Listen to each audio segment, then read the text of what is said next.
Young.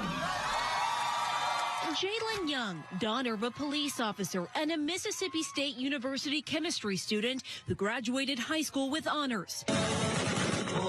Young is the latest accused female ISIS recruit here in the U.S. She was arrested 2 weeks ago for allegedly trying to join the terrorist group in Syria. She represents a growing phenomenon, according to the FBI. In a new warning to law enforcement nationwide, the FBI says, quote, some female violent extremists have recently demonstrated an interest in engaging in operational roles, to include preparing to carry out attacks in the homeland or traveling to Syria to fight. Now, these gals are flirting with the devil. Now, when will fighting Islamic extremism be any kind of priority for this administration? You heard right there, another young female arrested in the U.S. of A. trying to join ISIS. Well, according to our president, that's not a real problem. So why is it then that the FBI is warning of the rise of American women supporting this Islamic death cult if it's not a problem in America? Thankfully, we have joining us former CIA operations officer Clare Lopez. Claire, how seriously should Americans take this threat about this growing number of female recruits to ISIS?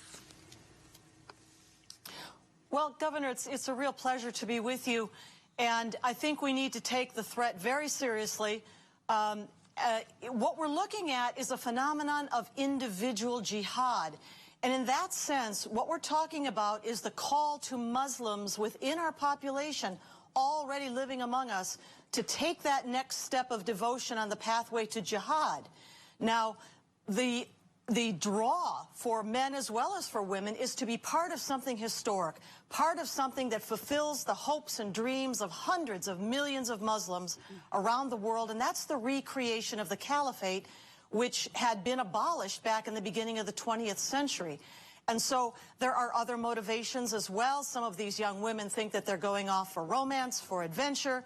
But the bottom line is that these are devout Muslims, some of them converts, who want to be part of something big.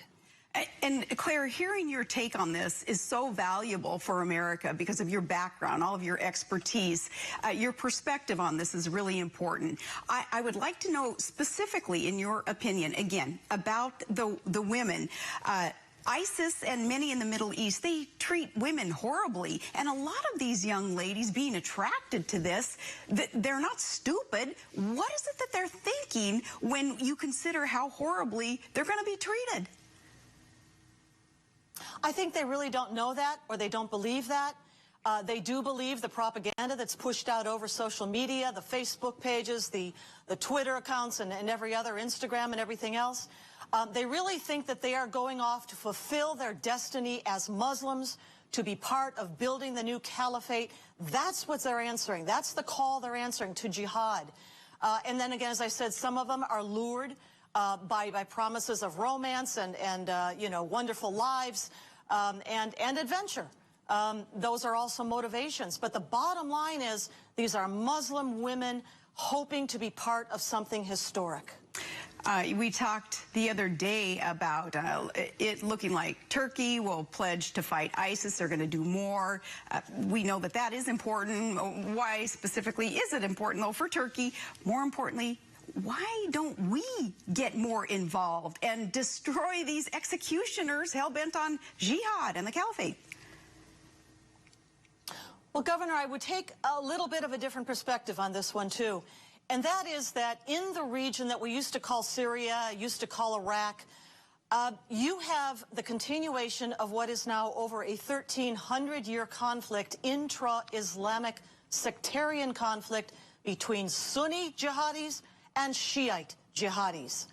The entrance of Turkey into this field of battle has more to do with its objectives of overthrowing Bashar al-Assad and his Damascus regime than it does any interests of ours, which would be more to the point of destroying the global jihad movement.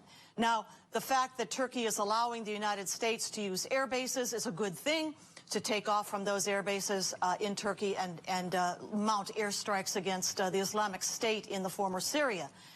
However, I think what we need to understand is that on the other side of this conflict is the Islamic Republic of Iran, with the Khomeinist regime in Tehran.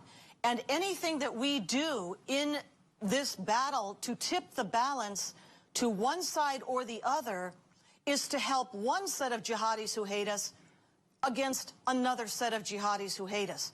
Where we need to focus our effort, I think, is supporting our friends and allies in the region. Number one, that means Israel. It also means Jordan, and I would say the Kurds. Helping the oppressed Christians and Yazidis and other minorities in any way we can, humanitarian aid, especially expedited visas to get out of there.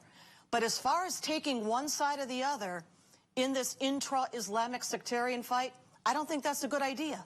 Elsewhere in the world, where Shiites are not already squared off against the Islamic State, by all means, we go all in to help fight against the Islamic State. But there in the former Iraq and former Syria, let them fight it out, and we help our own, and we help our friends. I so appreciate learning that from you, Claire, because I heard, you know, the other day all this hoopla about Turkey, thinking, what is the significance of that? And hear your explanation. It certainly helps clarify that. I want to know, too, how successful are we in this? It seems to be a dangerous situation that we're in, when we hear the Pentagon's Inspector General say they're investigating intelligence reports that have perhaps been skewed to make the ISIS fight look better for the U.S. What do you make of these reports?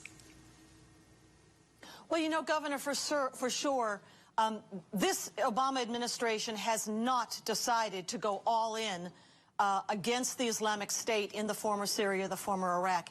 And honestly, I have to say that I would not do so either.